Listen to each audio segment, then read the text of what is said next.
আমার দোকানে ঢুকে মূর্তি ভাঙছে, বিভিন্ন ভাবে আমাদের যত মাল সামনা ছিল সেইগুলি মনে করেন যে ভাঙচুর করছে। 18,000 টাকা নিয়ে গেছে। এক একটা মূর্তির দাম 15,000 20,000 টাকা। তারপরে আমাদের মারছে। এই জন্য আমরা অভিযোগ জানাইছি। মার্কেটে যত ধরনের নাশকতা ভাঙচুর যা কিছুই হোক, আমাদের এটা নিরাপত্তার প্রয়োজন।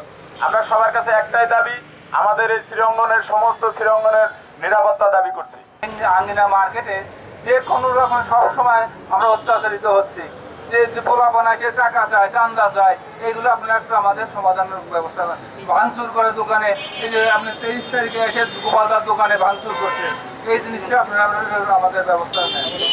মুক্তি ভাঙচুর দোকানে ভাঙচুর করছে।